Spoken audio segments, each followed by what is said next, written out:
तो यहाँ अब हम लोग समझेंगे गुरु बीजाणु जनन।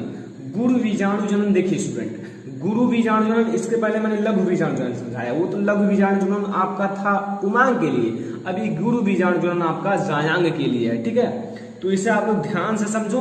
उसमें था क्या, परागकण का निर्माण करना या लघु बीजाणु का निर्माण करना है, लघु बीजाणु जनन कहलाता है। इसमें गुरु बीजाणु जो होता है मात्र कोशिका से गुरु बीजाणु के निर्माण की प्रक्रिया को गुरु बीजाणु जनन कहते हैं। डेफिनेशन तो बहुत इजी है, लेकिन आप लोगों को इसका चित्र, आप लोगों को इसे अच्छे से दर्शाने में कठिनाई होगी, लेकिन बहुत इजी है अगर आप लोग ध्यान से समझो तो। ठीक है, लेकिन आप लोगों के लिए हार्ड भी है स्टूडेंट, क्योंकि ये आपको हार्ड भी लगेगा, लेकिन एक एक चित्र को आप लोगों को समझने चलना है। ठीक है, एक एक चित्र को, बहुत सारे चित्र हैं इसलिए आप लोगों को एक पर ध्यान देना है, ना कि और सारे पर। ठीक है, मैं आप लोगों को एक एक चित्र को सिंपली समझाऊंगा और आप लोगों को एक एक पर ध्यान देना है। ठीक है, तो आइए मैं आप लोगों को समझाता हूँ एक एक को, और अच्छे से समझाता हूँ ताकि आप लोगों को सब समझ में आ जाए। तो यहाँ स्टूडेंट आप लोग समझिए कि ये जो होता है ये आपका एक है बीजांड। अब बीजांड है तो इसमें आप लोगों को क्या करना है, यहाँ आप लोगों को एक ये कोशिका रखना है जिसका नाम है अधस्तरीय कोशिका। क्या है, अधस्तरीय कोशिका। इसका नाम क्या है स्टूडेंट, ध्यान से समझना, एक एक को समझते हुए चलिए। ठीक है, अधस्तरीय कोशिका। ठीक है, अधस्तरीय कोशिका। अब इसमें होगा विभाजन। क्या होगा, अधस्तरीय कोशिका में होगा विभाजन। ये क्या है, अधस्तरीय कोशिका। अधस्तरीय कोशिका में क्या होगा, विभाजन होगा, और विभाजन होने के बाद यहाँ आपकी दो कोशिकाएं बन जाएंगी। ठीक है, यहाँ मैं आप लोगों को समझाता हूं, यहाँ आपकी दो कोशिका बन जाएंगी, फर्स्ट और सेकेंड। ठीक है, अब इन दोनों का नाम क्या है, नंबर फर्स्ट इसका नाम है स्टूडेंट बीजाणु जनन।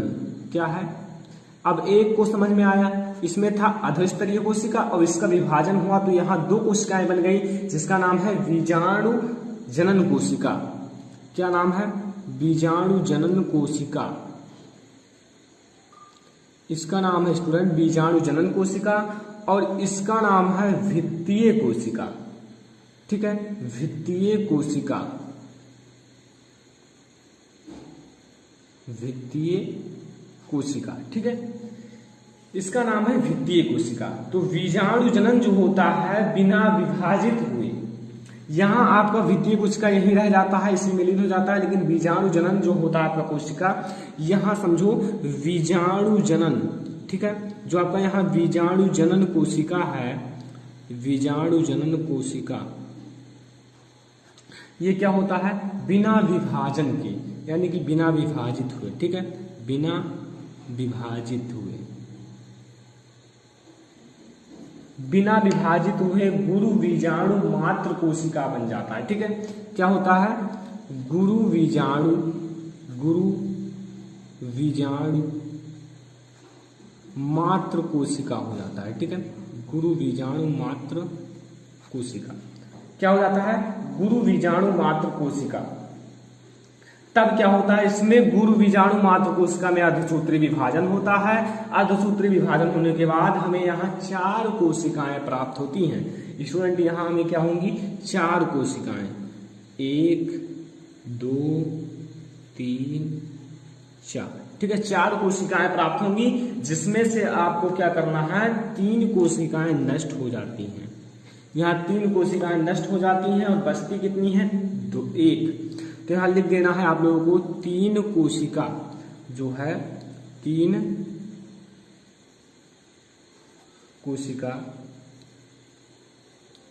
नष्ट हो जाता है, 3 कोशिका नष्ट हो जाता है, और एक जो होता है, एक क्रियाशील आपका गुरु बीजाणु होता है। ठीक है, एक क्रियाशील गुरु बीजाणु बचता है,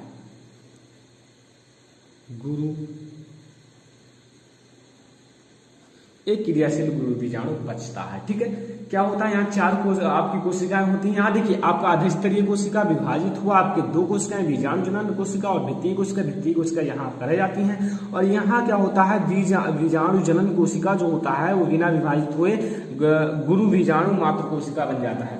अब इसमें गुरु बीजाणु मात्र कोशिका में अर्धसूत्री विभाजन होता है, 4 बीजाणु जनन कोशिका बनाती हैं और इससे 3 नष्ट हो जाती हैं और एक क्रियाशील गुरु बीजाणु बचता है। ठीक है, समझ में आया। अब हम लोग आगे देखते हैं, इनका प्रोसेस ऐसे ही चलता रहेगा। ठीक है, थोड़ा लंबा प्रोसेस है तो आप लोग ध्यान से देखिए। यहाँ आपका 3 कोशिकाएं तो नहीं रह गई, तो आपका यहाँ बचा एक कोशिका। ठीक है, एक कोशिका बचा तो इसमें होता है समसूत्री विभाजन। क्या होता है, एक कोशिका जब है तो इसमें होगा समसूत्री विभाजन। 3 तो नष्ट हो गई, एक बचा तो एक को मैंने यहाँ अलग अलग चित्र में समझा रहा हूं। एक बचा तो यहाँ होगा, इसमें यहाँ मैंने एक कोशिका रखा और इसमें होगा समसूत्री विभाजन।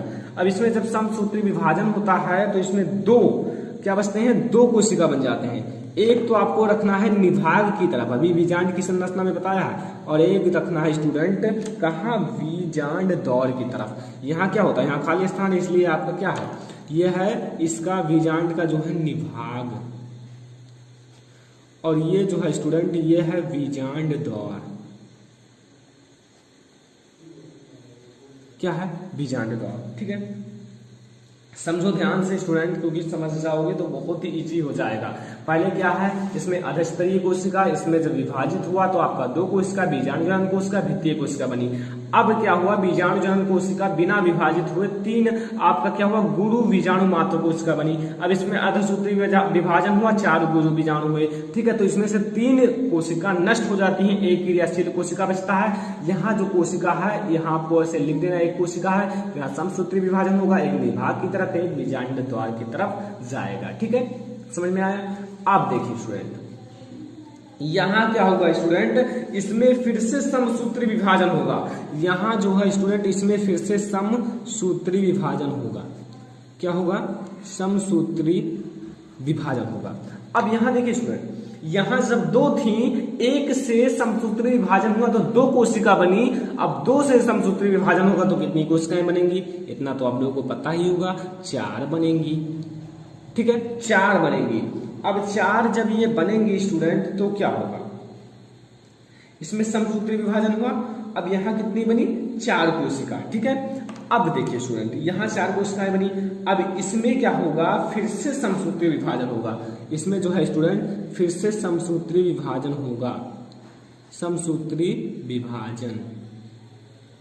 अब इसमें जब स्टूडेंट फिर से समसूत्री विभाजन हुआ तो 1 से 2 यानी कि 1 था कोशिका, अब इसमें समसूत्री विभाजन हुआ 2 हो गया, 2 से समसूत्री विभाजन हुआ 4 हो गया, 4 से समसूत्री विभाजन हो गया, कितना होगा, 8 हो जाएगा।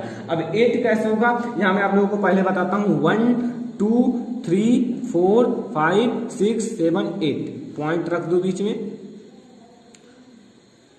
समसूत्री विभाजन हुआ।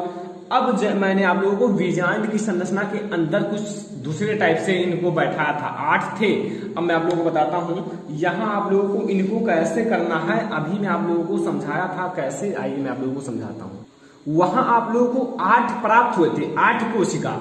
अब इनको देखिए स्टूडेंट कैसे रखना है, यहाँ आप लोगों को 3 निभाग की तरफ, अभी मैंने आप लोगों को समझाया जस्ट बीजांड की संरचना में, अगर नहीं समझ में आया हो तो यहाँ समझ लीजिए। और 3 जो है बीजांड द्वार की तरफ। ठीक है, 3 आपको बीजांड द्वार की तरफ रखना है और 2 आपका केंद्रक, यानी कि 2 आपका है कोशिका जो कि एक केंद्रक है। ठीक है, और ये आपका है द्वितीयक, यहां मैं आप लोगों को बताता हूं द्वितीयक केंद्रक।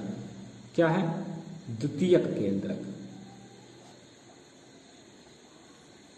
द्वितीयक केंद्रक। और ये जो है आपका स्टूडेंट, ये सब है प्रतमुखी कोशिका, सॉरी प्रतमुख लिखिए, प्रतमुख कोशिका। क्या है स्टूडेंट,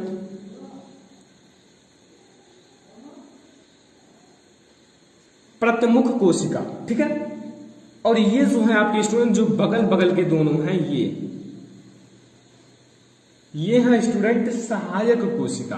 क्या है, आप लोगों को याद होगा, अगर शुरू से लेकर लास्ट तक देखते हैं वीडियो को तो याद होगा, अभी मैंने जस्ट आपको समझाया था बीजांड की संरचना में कोशिका, और ये जो बीच का होता है इसे ही प्राप्त करना था, जिसे हम लोग कहते हैं अंड कोशिका।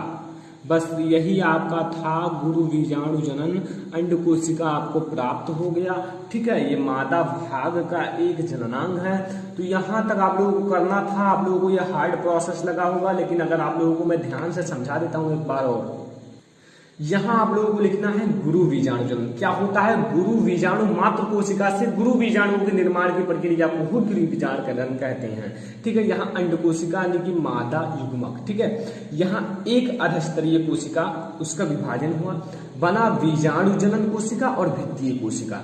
ठीक है, अब यहाँ बीजाणु जनन कोशिका बिना विभाजित हुए गुरु बीजाणु मात्र कोशिका बन गया। ठीक है, तो यहाँ जो गुरु बीजाणु मात्र कोशिका में अर्धसूत्रीय विभाजन हुआ, 4 गुरु बीजाणुओं का निर्माण हुआ। तो यहाँ 3 तो नष्ट हो गए, 3 तो नष्ट हो गए, एक क्रियाशील गुरु बीजाणु बचा। ठीक है, तो उसे मैंने इस तरह लिख दिया, यहाँ इस तरह बना दिया। तो इसमें समसूत्री विभाजन हुआ, तो 2 कोशिका का निर्माण हुआ, एक तो निभाग की तरफ, एक बीजांड दौर की तरफ। अब यहाँ फिर से समसूत्री विभाजन हुआ तो 4 मिले, फिर 4 से समसूत्री विभाजन हुआ 8 मिले। फिर इसको सेट करना था कैसे? जिस प्रकार से बीजांड की संरचना में सेट थे, उसको कुछ इस तरफ से आप लोगों को सेट करना था। प्रथम कोशिका, द्वितीय कोशिका, ठीक है, और अंड कोशिका और सहायक कोशिका, ऐसे नाम देना है। ठीक है, तो ये था गुरु बीजाणु जनन। बहुत ही आसान लगा होगा क्योंकि मैंने आप लोगों को बहुत ही आसान वे से समझाया है। ठीक है, तो ये आई होप कि आप लोगों को समझ में आ गया होगा। ठीक है।